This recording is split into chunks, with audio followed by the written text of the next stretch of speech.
এই বিশেষ দিনটিত আমি কামৰূপ জিলা প্ৰশাসনৰ তৰফৰ পৰা আটাইকে উষ্ম আদৰণি জনাইছোঁ। অভিবাদন জ্ঞাপন কৰিছোঁ অসম চৰকাৰৰ সন্মানীয় মন্ত্ৰী গৱেষক, এগৰাকী বিশিষ্ট ব্যক্তি, এগৰাকী সন্মানীয় লেখক, সাহিত্য অকাডেমি নিচিনা ঢৌ নহয় সোঁত যেন হবে মোৰ ক্লান্ত হীৰাৰ তৰুণ তেজ কোন জোৱাৰৰ বাবে উদ্বেগ, যাৰ তেজত তীৰ বিনাইছিল তৰালী, বুকুত গুণগুণাইছিল মৌ-মাখি, নিজানে নিতালে শিশুৰি আছে শীতলৰ তাৰ তেজে ধোৱা মাটি।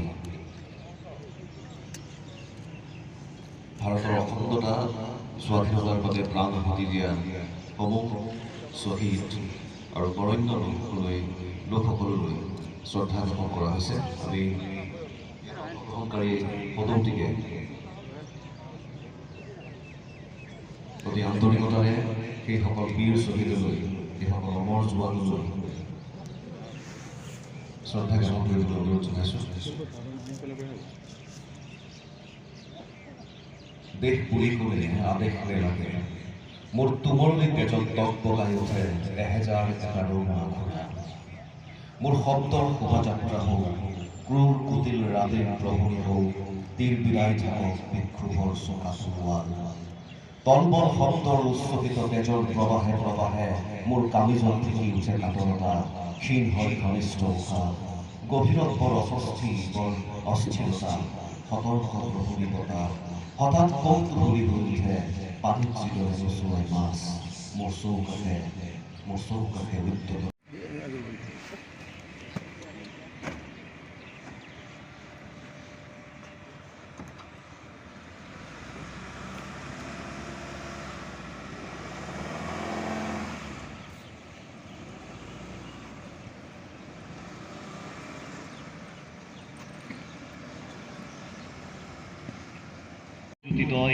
আলোকিত ভাৰত পৰি সমৰৰ শক্তি, দলিতৰ মুক্তি, ক্ষুধিতৰ প্ৰাণ, ত্ৰিৰংগা নিশান, বিজয়ী নিশান, কৌটি কৌটি কণ্ঠে হ'ব কৰে জয়গান।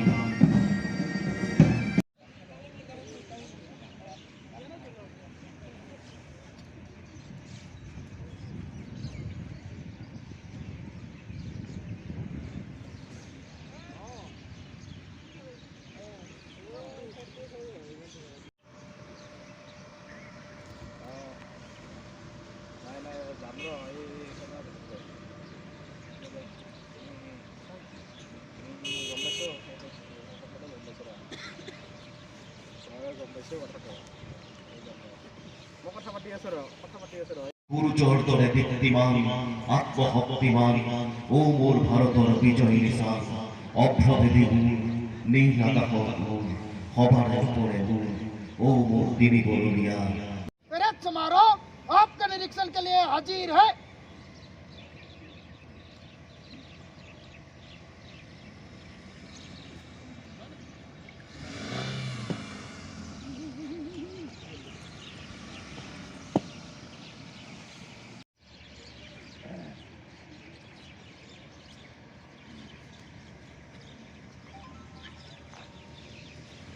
মই সমূহ ৰাইজলৈ মোৰ আন্তৰিক অলক আৰু শুভেচ্ছা জ্ঞাপন কৰিছোঁ।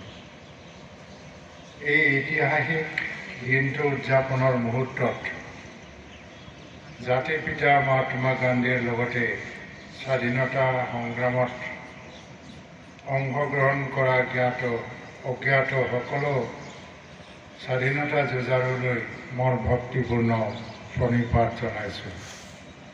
আমাৰ দেশৰ স্বাধীনতাৰ হকে প্ৰাণ আত্মবলিদান আৰু চৰম ত্যাগৰ কথা গভীৰ দিগন্তৰ ফালে জিলাবাসীয়ে আগবাঢ়ি যোৱাৰ এটা সুযোগ পাব।